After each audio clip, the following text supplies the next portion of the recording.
Hi hello, ನಾನು ನಿಮ್ಮ doctor Lokesh Rathod. ಇಲ್ಲಿವರೆಗೂ ನನ್ನ ಚಾನಲ್ ಅನ್ನ ಸಬ್ಸ್ಕ್ರೈಬ್ ಮಾಡಿಲ್ಲ ಎಂದಾದಲ್ಲಿ ಡಾಕ್ಟರ್ ಲೋಕೇಶ್ ರಾಠೋಡ್ ಅಮರ್ತ್ಯ ಸೇನ್ ಅಧ್ಯಯನ ವೇದಿಕೆ ಚಾನಲ್ ಅನ್ನ ಸಬ್ಸ್ಕ್ರೈಬ್ ಮಾಡಿ, ಶೇರ್ ಮಾಡಿ, ಕಮೆಂಟ್ ಮಾಡಿ. ಹಾಗಾದ್ರೆ ಇವತ್ತಿನ ಕ್ಲಾಸ್ ನಲ್ಲಿ ತಿಳ್ಕೊಳ್ಳೋಣ. BA ಮೊದಲ ಸೆಮಿಸ್ಟರ್ನ ಸೂಕ್ಷ್ಮ ಅರ್ಥಶಾಸ್ತ್ರದಲ್ಲಿ ಬರುವಂತಹ ಅರ್ಥಶಾಸ್ತ್ರದ ವ್ಯಾಖ್ಯೆಗಳಲ್ಲಿ ಮುಂದುವರೆದ ಭಾಗ, ವಿಶೇಷ ವ್ಯಾಖ್ಯಾನ, ಕೊರತೆಯ ವ್ಯಾಖ್ಯಾನ, ಸ್ಕ್ಯಾರ್ಸಿಟಿ ಡೆಫಿನೇಷನ್ ಅಥವಾ ವಿರಳತೆಯ ವ್ಯಾಖ್ಯಾನ ಅಂತ ಕೂಡ ಕರೀತಾರೆ. ಸೊ ಮಾರ್ಷಲ್ ರವರ ಯೋಗಕ್ಷೇಮ ವ್ಯಾಖ್ಯಾನ ಬಹಳ ಕಾಲದವರೆಗೆ ಮನ್ನಣೆ ಗಳಿಸಿ ಹೆಸರುವಾಸಿಯಾಗಿತ್ತು. ಆದರೆ 1932ರಲ್ಲಿ ಪ್ರಕಟವಾದ ಪ್ರೊಫೆಸರ್ ಲಿಯೋನಲ್ ರಾಬಿನ್ಸ್ ಅವರ ಗ್ರಂಥವಾಗಿರತಕ್ಕಂತಹ nature and significance of economic science, ಆರ್ಥಿಕ ವಿಜ್ಞಾನದ ಸ್ವರೂಪ ಮತ್ತು ಮಹತ್ವ ಎಂಬುದು ಅರ್ಥಶಾಸ್ತ್ರ ವ್ಯಾಖ್ಯಾನದ ಬಗ್ಗೆ ಮತ್ತೊಮ್ಮೆ ವಿವಾದಗಳನ್ನ ಸೃಷ್ಟಿಸಿತು. ಪ್ರೊಫೆಸರ್ ರಾಬಿನ್ಸ್ ಅವರು ಮಾರ್ಷಲ್ ರವರ ವ್ಯಾಖ್ಯಾನವನ್ನ ಕಟುವಾಗಿ ಟೀಕೆ ಮಾಡಿದ್ದಾರೆ ಅನ್ನೋದನ್ನ ಇಲ್ಲಿ ನಾವು ಗಮನಿಸಬೇಕಾಗ್ತದೆ. ಇವರು ಕಟುವಾಗಿ ಟೀಕಿಸಿದರಷ್ಟೇ ಅಲ್ಲದೆ ಅವರು ತಮ್ಮದೇ ಆದ ವ್ಯಾಖ್ಯಾನವನ್ನ ನೀಡಿದರು. ಈ ವ್ಯಾಖ್ಯಾನವನ್ನ ಕೊರತೆಯ ಅಥವಾ ವಿರಳತೆಯ ವ್ಯಾಖ್ಯಾನ ಎಂದು ಹೆಸರುವಾಸಿ ಪಡೆದಿದೆ. ರಾಬಿನ್ಸ್ ಅವರು ಅರ್ಥಶಾಸ್ತ್ರವನ್ನ ಈ ಕೆಳಗಿನಂತೆ ವ್ಯಾಖ್ಯಾನಿಸಿದ್ದು, ರಾಬಿನ್ಸ್ ಅವರ ಈ ವ್ಯಾಖ್ಯಾನ ಹೆಚ್ಚು ಸಮರ್ಪಕವು. ಅರ್ಥಶಾಸ್ತ್ರ ಒಂದು ವಿಜ್ಞಾನ, ಅದು ಮಾನವನ ಗುರಿಗಳು ಮತ್ತು ವಿವಿಧ ಉಪಯೋಗಗಳನ್ನು ಹೊಂದಿರುವ ಕೊರತೆಯ ಸಾಧನಗಳಿಗೂ ಇರುವ ಸಂಬಂಧವನ್ನ ಕುರಿತು ಮಾನವನ ವರ್ತನೆಯನ್ನ ಅಧ್ಯಯನ ಮಾಡುತ್ತದೆ. ಅಂದ್ರೆ ಕೊರತೆಯಿಂದ ಕೂಡಿರ್ತಕ್ಕಂತಹ ಸಂಪನ್ಮೂಲಗಳ ಸಂದರ್ಭದಲ್ಲಿ ಮಾನವನ ವರ್ತನೆಯಲ್ಲಿ ಯಾವ ರೀತಿಯ ಬದಲಾವಣೆಗಳಾಗ್ತವೆ, ಮಾನವನ ವರ್ತನೆ ಹೇಗಿರುತ್ತೆ ಅನ್ನೋದನ್ನ ಅಧ್ಯಯನ ಮಾಡುತ್ತದೆ. ವೈಜ್ಞಾನಿಕವೋ ಅಥವಾ ಮತ್ತು ನಿಖರವಾಗಿಯೂ ಇದೆ ಎಂಬ ಮನ್ನಣೆ ಗಳಿಸಿತು. ರಾಬಿನ್ಸ್ ಅವರ ವ್ಯಾಖ್ಯಾನ ಹಲವಾರು ಮೂಲಭೂತ ಅಂಶಗಳನ್ನ ಒಳಗೊಂಡಿದೆ ಅನ್ನೋದನ್ನ ಇಲ್ಲಿ ನಾವು ಸ್ಪಷ್ಟವಾಗಿ ತಿಳಿಯಬೇಕಾಗ್ತದೆ. ಆ ಮೂಲಭೂತ ಅಂಶಗಳನ್ನ ನಾವು ಕೆಳಗಿನಂತೆ ನೋಡಬಹುದು. ಅದಕ್ಕಿಂತ ಪೂರ್ವದಲ್ಲಿ ಲಿಯೋನಲ್ ರಾಬಿನ್ಸ್ ಅವರು ರಚನೆ ಮಾಡಿರ್ತಕ್ಕಂತಹ ಗ್ರಂಥವಾಗಿರ್ತಕ್ಕಂತಹ ಕೊರತೆ ವ್ಯಾಖ್ಯಾನ, ಇದರ ಪ್ರಮುಖ ವಿಚಾರಗಳನ್ನ 1932ರಲ್ಲಿ ಅವರು ಪ್ರಕಟಿಸಿದಂತಹ nature and significance of economics, ಅಂದ್ರೆ ಆರ್ಥಿಕ ವಿಜ್ಞಾನದ ಸ್ವರೂಪ ಮತ್ತು ಮಹತ್ವ ಎಂಬ ಅರ್ಥಶಾಸ್ತ್ರದ ವ್ಯಾಖ್ಯಾನ ಬಗ್ಗೆ ಮತ್ತೊಂದು ವಿವಾದಗಳನ್ನ ಸೃಷ್ಟಿಸುತ್ತೆ. ಆದ್ರೆ ಪ್ರೊಫೆಸರ್ ರಾಬಿನ್ಸ್ ಅವರ ಮಾರ್ಷಲ್ ಅವರ ವ್ಯಾಖ್ಯಾನವನ್ನ ಕಟುವಾಗಿ ಟೀಕಿಸಿದ ಅಷ್ಟೇ ಅಲ್ಲದೆ ಅವರು ತಮ್ಮದೇ ಆದ ಒಂದು ವ್ಯಾಖ್ಯಾನವನ್ನ ನೀಡುತ್ತಾರೆ. ಅದನ್ನೇ ಕೊರತೆ ಅಥವಾ ವಿರಳತೆ ವ್ಯಾಖ್ಯಾನ ಎಂದು ನಾವು ಕರಿತೇವೆ. ಹಾಗಾಗಿ ಈ ವ್ಯಾಖ್ಯಾನ ಯಾವ ಅಂಶಗಳನ್ನು ಒಳಗೊಂಡಿದೆ ಈ ಕೆಳಗಿನಂತೆ ನೋಡೋಣ. ಅಪರಿಮಿತ ಬಯಕೆಗಳು, ಅನ್ಲಿಮಿಟೆಡ್ ವ್ಯಾಂಟ್ಸ್ ಟು ಆಂಡ್ಸ್. ಮಾನವನ ಬಯಕೆಗಳು ಅಪರಿಮಿತವಾಗಿವೆ. ಅಂದ್ರೆ ಮಾನವನ ಬಯಕೆಗಳೇನಾಗಿವೆ ಅಂದ್ರೆ ಕಡಿಮೆ ಪ್ರಮಾಣದಲ್ಲಿಲ್ಲ, ಅತಿ ಹೆಚ್ಚು ಪ್ರಮಾಣದಲ್ಲಿ ಇರುವುದನ್ನ ನಾವು ಕಾಣಬಹುದು.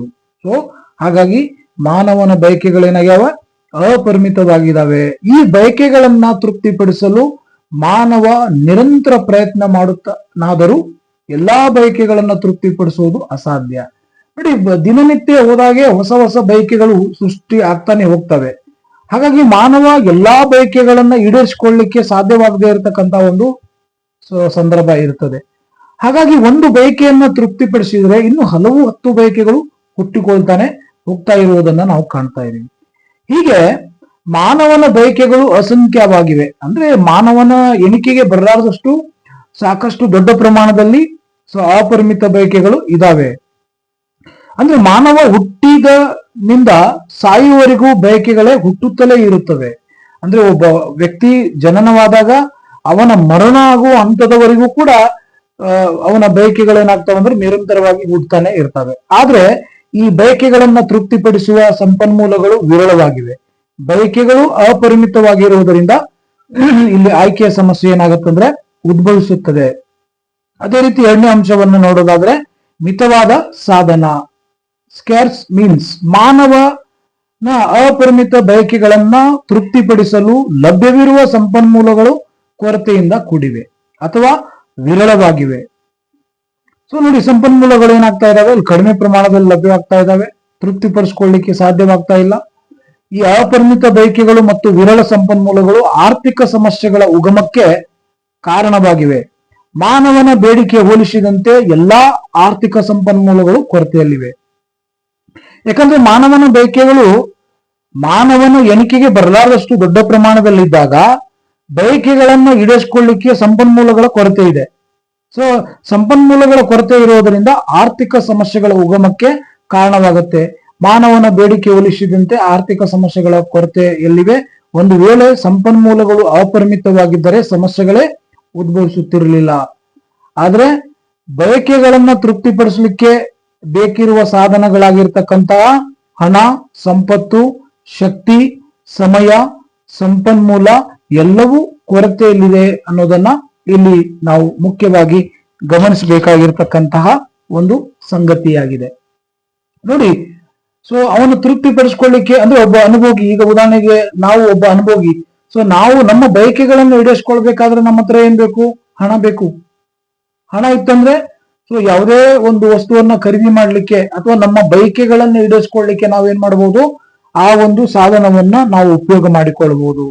ಸೊ ಸಂಪತ್ತು ಅಂತಕ್ಕಂಥದ್ದು ಕೂಡ ತೃಪ್ತಿಪಡಿಸುವಂತ ಒಂದು ಸಾಧನವಾಗಿದೆ. ಅದೇ ರೀತಿ ಶಕ್ತಿ, ಸಮಯ, ಸಂಪನ್ಮೂಲ ಎಲ್ಲವೂ ಕೊರತೆಯಲ್ಲಿವೆ ಅನ್ನೋದನ್ನ ಸ್ಪಷ್ಟವಾಗಿ ನಾವು ತಿಳಿಯಬೇಕಾಗ್ತದೆ. ಆದ್ದರಿಂದ ಈ ವ್ಯಾಖ್ಯಾನದಲ್ಲಿ ಅಪರಿಮಿತ ಬಯಕೆಗಳು ಮಿತವಾದ ಸಾಧನಗಳನ್ನ ಒಳಗೊಂಡಿದೆ. ಅದೇ ರೀತಿ ಮುಂದುವರೆದ ಭಾಗದಲ್ಲಿ ಪರ್ಯಾಯ ಉಪಯೋಗಗಳು, ಅಲ್ಟರ್ನೇಟಿವ್ ಯೂಸರ್ಸ್. ಮಿತವಾಗಿ ಲಭ್ಯವಿರುವ ಸಂಪನ್ಮೂಲಗಳನ್ನ ವಿವಿಧ ಬಳಕೆಗಳಲ್ಲಿ ಬಳಸುವುದು ಸಾಧ್ಯವಿದೆ. ನೋಡಿ, ಮಿತವಾಗಿ ಅಂದರೆ ಕಡಿಮೆ ಪ್ರಮಾಣದಲ್ಲಿ ಲಭ್ಯವಾಗ್ತಕ್ಕಂತಹ ಸಂಪನ್ಮೂಲಗಳನ್ನ ನಾವೇನ್ ಮಾಡ್ಬೋದು ಅಂದ್ರೆ ಸೊ ಅದನ್ನ ವಿವಿಧ ಬಳಕೆಗಳಲ್ಲಿ ನಾವು ಏನ್ ಮಾಡ್ಬೋದು ಅಂದ್ರೆ ಬಳಕೆ ಮಾಡ್ಕೋಬಹುದು ಎಂಬುದು ರಾಬಿನ್ಸ್ ಅವರ ವ್ಯಾಖ್ಯಾನದ ಒಂದು ಪ್ರಮುಖ ಅಂಶವಾಗಿದೆ. ಅಂದ್ರೆ ಒಂದು ಸಂಪನ್ಮೂಲವನ್ನ ವಿವಿಧ ಬಳಕೆಗಳಲ್ಲಿ ಉಪಯೋಗಿಸುವುದು ಸಾಧ್ಯವಿದೆ. ವಿರಳವಾಗಿರುವ ಸಂಪನ್ಮೂಲಗಳನ್ನ ಒಂದೇ ಉಪಯೋಗಕ್ಕೆ ಬಳಸುವಂತದ್ದರೆ ಆಯ್ಕೆ ಸಮಸ್ಯೆ ಉದ್ಭವಿಸುತ್ತಿರಲಿಲ್ಲ. ಆದ್ರೆ ಮಿತ ಸಂಪನ್ಮೂಲಗಳನ್ನ ದಕ್ಷವಾಗಿ ಬಳಸಬೇಕೆಂದ್ರೆ ಅವು ಹೆಚ್ಚು ಫಲ ನೀಡುವ ಉಪಯೋಗದಲ್ಲಿ ಬಳಸಬೇಕಾಗತ್ತೆ ಅನ್ನೋದನ್ನ ನಾವು ಇಲ್ಲಿ ಸ್ಪಷ್ಟವಾಗಿ ತಿಳಿಯಬೇಕಾಗ್ತದೆ. ನೋಡಿ, ಕೆಲವೊಂದು ವಸ್ತುಗಳು ಪರ್ಯಾಯ ಉಪಯೋಗಕ್ಕೆ ನಾವೇನ್ ಮಾಡ್ಬೇಕಾಗತ್ತೆ?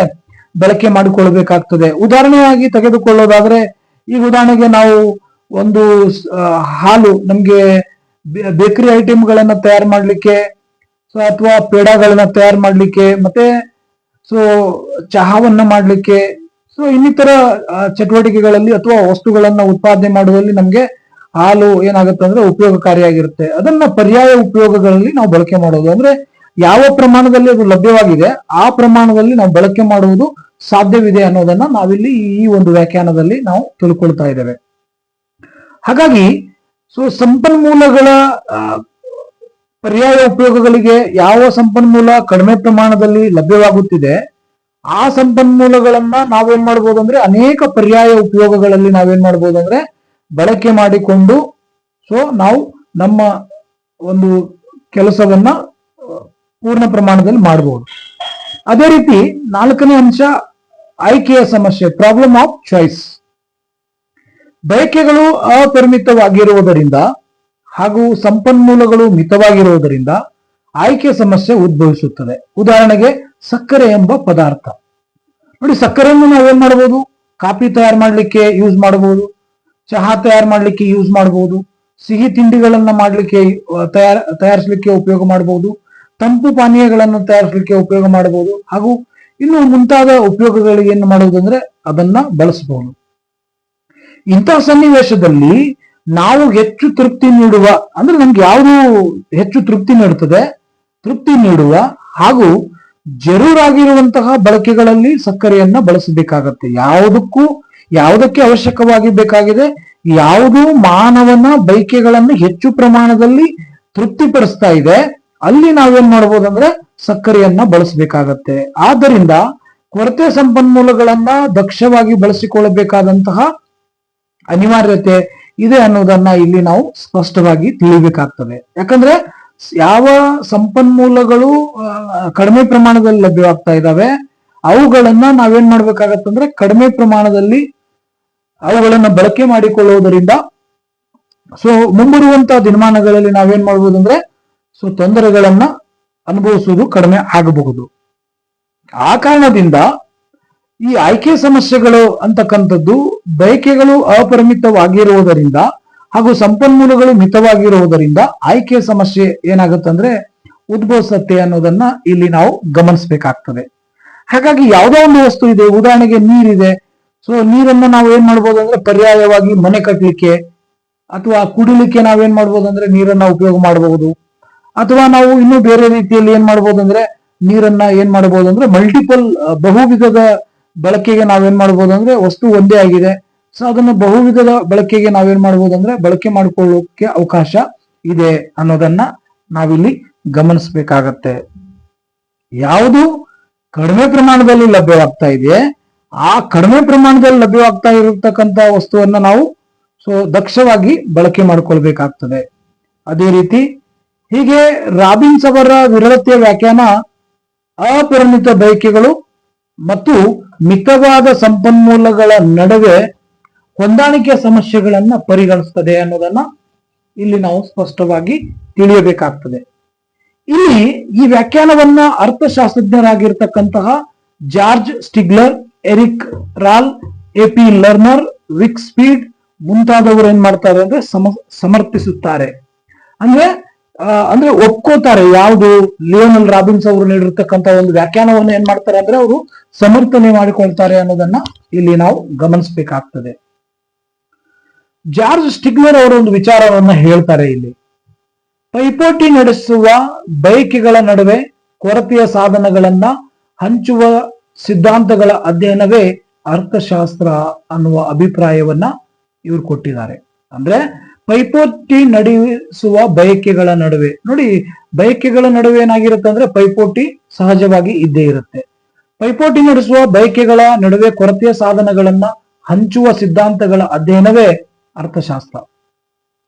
ಗರಿಷ್ಠ ಸಂಖ್ಯೆಯ ಬಯಕೆಗಳ ತೃಪ್ತಿಯೇ ಕೊರತೆಯ ಸಾಧನಗಳ ಹಂಚಿಕೆಯ ಉದ್ದೇಶ ಎಂದು ನಾವು ಕರಿತೇವೆ ಎನ್ನುತ್ತಾರೆ. ಸೊ ರಾಬಿನ್ಸ್ ಅವರ ಅರ್ಥಶಾಸ್ತ್ರ ಬಯಕೆಗಳ ನಡುವೆ ಏನಾಗಿದೆ ಅಂದ್ರೆ ತಟಸ್ಥವಾಗಿದೆ. ಅರ್ಥಶಾಸ್ತ್ರವು ಯಾವುದೇ ತೀರ್ಮಾನದ ಬಗ್ಗೆ ಹೇಗಿದೆ ಎಂಬುದು ಹೇಳುತ್ತದೆ ಹೊರತು ಹೇಗಿರಬೇಕು ಎಂದು ಹೇಳುವುದಿಲ್ಲ.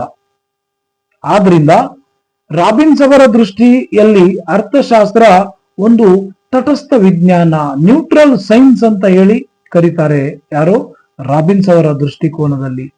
ಹಾಗೂ ಅದು ಪರಿಶುದ್ಧ ವಿಜ್ಞಾನವು, positive or pure science.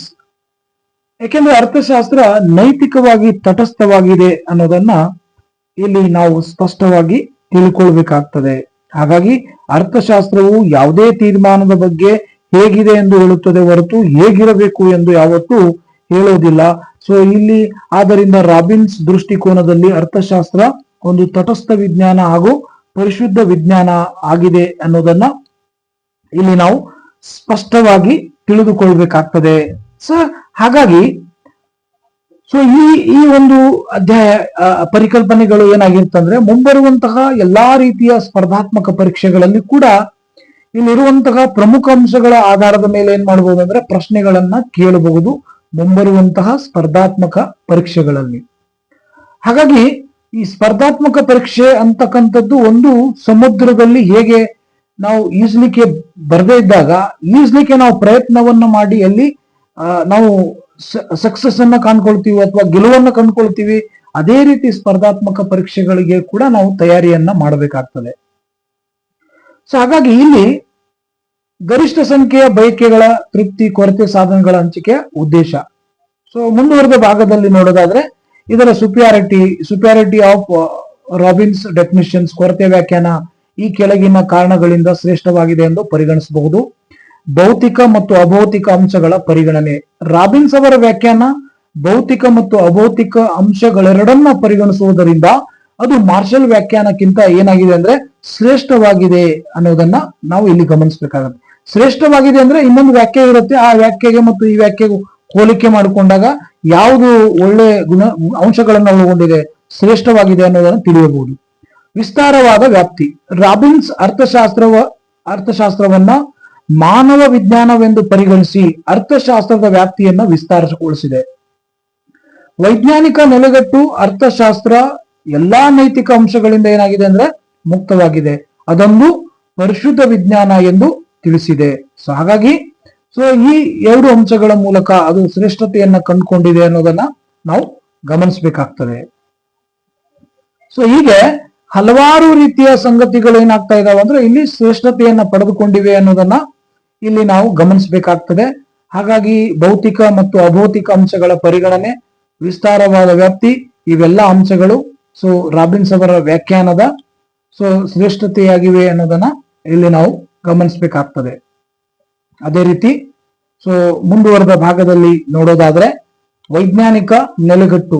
Robbins ಅರ್ಥಶಾಸ್ತ್ರ ಬಯಕೆಗಳ ನಡುವೆ ತಟಸ್ಥವಾಗಿದೆ ಎಂದು ಹೇಳಿ ಅರ್ಥಶಾಸ್ತ್ರ ಕೇವಲ ಕೊರತೆ ಸಂಪನ್ಮೂಲಗಳ ಉಪಯೋಗಕ್ಕೆ ಸಂಬಂಧಿಸಿದೆ ಎಂದು ತಿಳಿಸಿದೆ. ಅಂದ್ರೆ ರಾಬಿನ್ಸ್ ಅವರ ವ್ಯಾಖ್ಯಾನ ಏನಾಗಿದೆ ಅಂದ್ರೆ ವೈಜ್ಞಾನಿಕವಾದ ನೆಲೆಗಟ್ಟಿನ ಆಧಾರದ ಮೇಲೆ ರಚನೆಯಾಗಿರ್ತಕ್ಕಂತಹ ಒಂದು ವ್ಯಾಖ್ಯಾನವಾಗಿರುವುದರಿಂದ ರಾಬಿನ್ಸ್ ಅವರ ಅರ್ಥಶಾಸ್ತ್ರದ ಬಯಕೆಗಳ ನಡುವೆ ತಟಸ್ಥವಾಗಿದೆ ಎಂದು ಹೇಳಿ ಅರ್ಥಶಾಸ್ತ್ರ ಕೇವಲ ಕೊರತೆ ಸಂಪನ್ಮೂಲಗಳ ಉಪಯೋಗಕ್ಕೆ ಸಂಬಂಧಿಸಿದೆ ಎಂದು ತಿಳಿಸಿದೆ. ಅದೇ ರೀತಿ ಪರಿಕಲ್ಪನೆಗಳ ಕೊಡುಗೆ. ಆರ್ಥಿಕ ವಿಶ್ಲೇಷಣೆಯ ಮಹತ್ವದ ಪರಿಕಲ್ಪನೆಗಳಾಗಿರ್ತಕ್ಕಂತಹ ಅವಕಾಶ ವೆಚ್ಚ, ಅಪಾರ್ಚುನಿಟಿ ಕಾಸ್ಟ್ ಮತ್ತು ಆಯ್ಕೆಯ ಪರಿಧಿ ಎಂಬ ರಾಬಿನ್ಸ್ ಅವರ ವ್ಯಾಖ್ಯಾನದಿಂದ ಹೊರಹೊಮ್ಮಿರುವುದು. ಹೀಗೆ ರಾಬಿನ್ಸ್ ವ್ಯಾಖ್ಯಾನ ಉಳಿದೆಲ್ಲ ವ್ಯಾಖ್ಯಾನಗಳಿಗಿಂತ ನಿಶ್ಚಿತವಾಗಿಯೂ ಹೆಚ್ಚು ಸಮಾಧಾನಕರವಾದದ್ದು ಮತ್ತು ವೈಜ್ಞಾನಿಕವಾದದ್ದು ಎನ್ನುವುದನ್ನ ಎರಿಕ್ ರಾಲ್, ಲರ್ನರ್, ಶಿಟ್ಲೋಸ್ಕಿ, ಸ್ಟಿಗ್ಲರ್, ಕ್ರೇನ್ ಕ್ರಾಸ್, ಮ್ಯಾಕ್ಫಿಲಿನ್ ಅವರು ಮೊದಲಾದವರು ರಾಬಿನ್ಸ್ ವ್ಯಾಖ್ಯಾನದಿಂದ ಏನಾಗ್ತಾರೆ ಅಂದ್ರೆ ಪ್ರಭಾವಿತರಾಗ್ತಾರೆ ಅನ್ನೋದನ್ನ ನಾವಿಲ್ಲಿ ಗಮನಿಸ್ತೇವೆ. ಇಲ್ಲಿ ಒಂದು ಅಂಶ ಬಂದಿದೆ, ಅವಕಾಶ ವೆಚ್ಚ. ಏನಪ್ಪಾ ಅವಕಾಶ ವೆಚ್ಚ? ಒಂದು ವಸ್ತುವನ್ನ ಪಡೆದುಕೊಳ್ಳಲಿಕ್ಕೆ ಇನ್ನೊಂದು ವಸ್ತುವನ್ನ ತ್ಯಾಗ ಮಾಡುವುದನ್ನ ನಾವೇನಂತ ಕರಿಬಹುದು? ಅವಕಾಶ ವೆಚ್ಚ ಅಂತ ಕರಿಬಹುದು. ಇದು ಇನ್ನೊಂದು ರೀತಿಯಲ್ಲಿ ನೋಡೋದಾದ್ರೆ ಒಬ್ಬ ರೈತ 1 ಎಕರೆ ಭೂಮಿಯಲ್ಲಿ 25 ಕೆಜಿ ಜೋಳ ಅಥವಾ 25 ಕೆಜಿ ಗೋಧಿ ಅಂತ ಅನ್ಕೊಳ್ಳೋಣ. ಒಂದು ವೇಳೆ ಒಬ್ಬ ರೈತ 25 ಕೆಜಿ ಜೋಳವನ್ನ ಬೆಳೆಯುವಂತ ನಿರ್ಧಾರವನ್ನ ಕೈಗೊಂಡ್ರೆ 25 ಕೆಜಿ ಗೋಧಿಯನ್ನ ಏನ್ ಮಾಡ್ಬೇಕಾಗತ್ತಂದ್ರೆ ತ್ಯಾಗ ಮಾಡ್ಬೇಕಾಗತ್ತೆ. ಇದನ್ನ ನಾವೇನಂತ ಕರಿಬಹುದು? ಸದಾವಕಾಶ ವೆಚ್ಚ ಅಂತ ಅಥವಾ ಅವಕಾಶ ವೆಚ್ಚ ಅಂತ ಕೂಡ ನಾವು ಕರಿಬಹುದು. ಹಾಗಾಗಿ ಇದರ ಶ್ರೇಷ್ಠತೆ ಏನಂದ್ರೆ ಪರಿಕಲ್ಪನೆಗಳ ಕೊಡುಗೆಯನ್ನ ನೀಡಿದೆ. ಲಿಯೋನಲ್ ರಾಬಿನ್ಸ್ ಅವರ ಕೊರತೆಯ ವ್ಯಾಖ್ಯಾನ ಅಥವಾ ವಿರಳತೆಯ ವ್ಯಾಖ್ಯಾನ ಅಂತಕ್ಕಂಥದ್ದು. ಹಾಗಾಗಿ ಲಿಯೋನಲ್ ರಾಬಿನ್ಸ್ ಅವರ ಒಂದು ವ್ಯಾಖ್ಯಾನ ವೈಜ್ಞಾನಿಕ ನೆಲೆಗಟ್ಟನ್ನ ಹೊಂದಿದೆ, ಪರಿಕಲ್ಪನೆಗಳ ಕೊಡುಗೆಯನ್ನ ನೀಡುವಂತ ಸಾಮರ್ಥ್ಯವನ್ನ ಹೊಂದಿದೆ. ಹೀಗಾಗಿ ಇದು ತನ್ನದೇ ಆದ ಶ್ರೇಷ್ಠತೆ ಪಡೆದುಕೊಂಡಿರ್ತಕ್ಕಂತ ಒಂದು ವ್ಯಾಖ್ಯಾನ ಅಂತ ಇಲ್ಲಿ ನಾವು ಹೇಳಬಹುದು. ಅದೇ ರೀತಿ ಆರ್ಥಿಕ ಯೋಜನೆಯ ತಳಹದಿ. ರಾಬಿನ್ಸ್ ವ್ಯಾಖ್ಯಾನವು ಆರ್ಥಿಕ ಯೋಜನೆಗಳ ತಯಾರಿಕೆಗೆ ತಳಹದಿಯಾಗಿದೆ, ಏಕೆಂದರೆ ಅದು ಕೊರತೆಯ ಸಂಪನ್ಮೂಲಗಳ ಹಂಚಿಕೆ ಮತ್ತು ಉಪಯೋಗದ ವಿಷಯಕ್ಕೆ ಹೆಚ್ಚು ಒತ್ತು ನೀಡಿದೆ ಅನ್ನೋದನ್ನ ಇಲ್ಲಿ ನಾವು ಸ್ಪಷ್ಟವಾಗಿ ತಿಳ್ಕೊಳ್ಬೇಕಾಗ್ತದೆ. ಅದೇ ರೀತಿಯಾಗಿ ವಿಮರ್ಶೆಗಳು. ರಾಬಿನ್ಸ್ ವ್ಯಾಖ್ಯಾನ ಎಷ್ಟೆಲ್ಲಾ ವೈಜ್ಞಾನಿಕವಾಗಿದ್ದರೂ ಸಹ ಅದು ಟೀಕೆಗಳಿಂದ ಹೊರತಾಗಿಲ್ಲ. ಬಾರ್ಬರ್ ಓಟನ್, ಬೆವರೇಜ್, ಫ್ರೆಷರ್, ಡರ್ಬನ್ ಮೊದಲಾದ ಅರ್ಥಶಾಸ್ತ್ರಜ್ಞರು ರಾಬಿನ್ಸ್ ವ್ಯಾಖ್ಯಾನವನ್ನ ಕಟುವಾಗಿ ಟೀಕೆ ಮಾಡ್ತಾರೆ.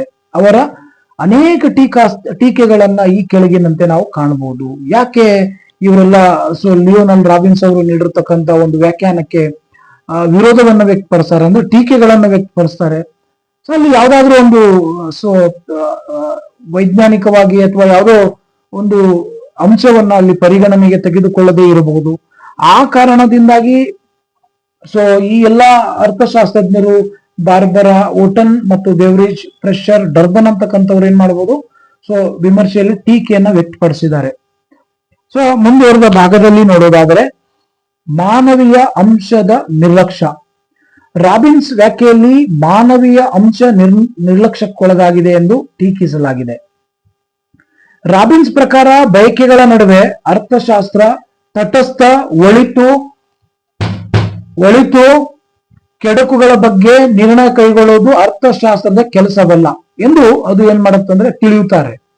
ಆದ್ರೆ ಅರ್ಥಶಾಸ್ತ್ರ ಸಾಮಾಜಿಕ ಉದ್ದೇಶಗಳನ್ನು ಈಡೇರಿಸಿಕೊಳ್ಳಬೇಕೆಂದರೆ ಅದು ನೈತಿಕ ನೆಲೆಗಟ್ಟಿನ ಮೇಲೆ ಕಾರ್ಯನಿರ್ವಹಿಸಲೇಬೇಕಾಗತ್ತೆ. ಏಕೆಂದ್ರೆ ಒಳಿತು ಕೆಡುಕುಗಳ ತೀರ್ಮಾನ ಕೈಗೊಂಡ ನಿರ್ಣಯ ನೀಡಿದಾಗಲೇ ಮಾನವನ ಕಲ್ಯಾಣ ಸಾಧ್ಯವಾಗ್ತದೆ.